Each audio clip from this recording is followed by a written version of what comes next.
Realmente estoy muy contento porque a partir del Starting Grant hemos hecho muchos desarrollos desde el punto de vista de ciencia básica y ahora además recientemente que hemos constituido un spin-off para implementar todo esto, pues esta Proof of Concept justo nos da esa libertad, ¿no?, para ir un poco más a la parte tecnológica, para ver cómo trasladamos toda esta ciencia básica a un producto, a soluciones reales. Bueno, pues me siento muy feliz y muy agradecido por la confianza que está depositando el Consejo Europeo de Investigación en nuestro grupo de investigación y en la Universidad Carlos III de Madrid.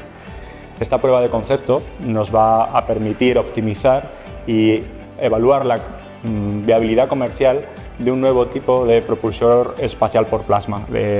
Se llaman propulsores de arco magnético, que es uno de los resultados que se desprenden de mi Starting Grant Zarathustra. Y realmente lo que queremos desarrollar es una plataforma muy portable que podamos mover dentro del laboratorio, dentro de distintos equipos experimentales, para caracterizar materiales blandos. Y dentro de estos materiales blandos estamos hablando tanto de tejidos biológicos como de hidrogeles o distintos materiales que se pueden usar para aplicaciones en robótica blanda o electrónica flexible, por ejemplo. Pero realmente podemos centrarnos en dos bloques. Uno sería diseñar nuevos materiales funcionales para robótica blanda, electrónica flexible, etc.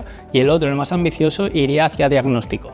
Es decir, tener un equipo donde combinando física, mecánica, magnetismo e inteligencia artificial podamos coger distintas biopsias e identificar cambios mecánicos estructurales en tejidos biológicos que nos permitan diagnosticar de una manera mucho más precisa y más rápida. El proyecto Neptune tiene como objetivo principal estudiar cuál es la configuración óptima del sistema propulsivo.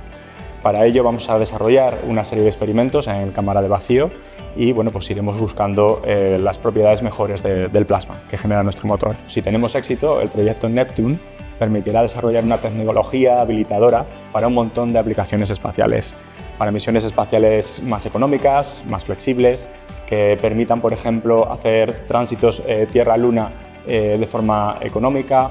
También es muy interesante esta tecnología para misiones que requieran un reabastecimiento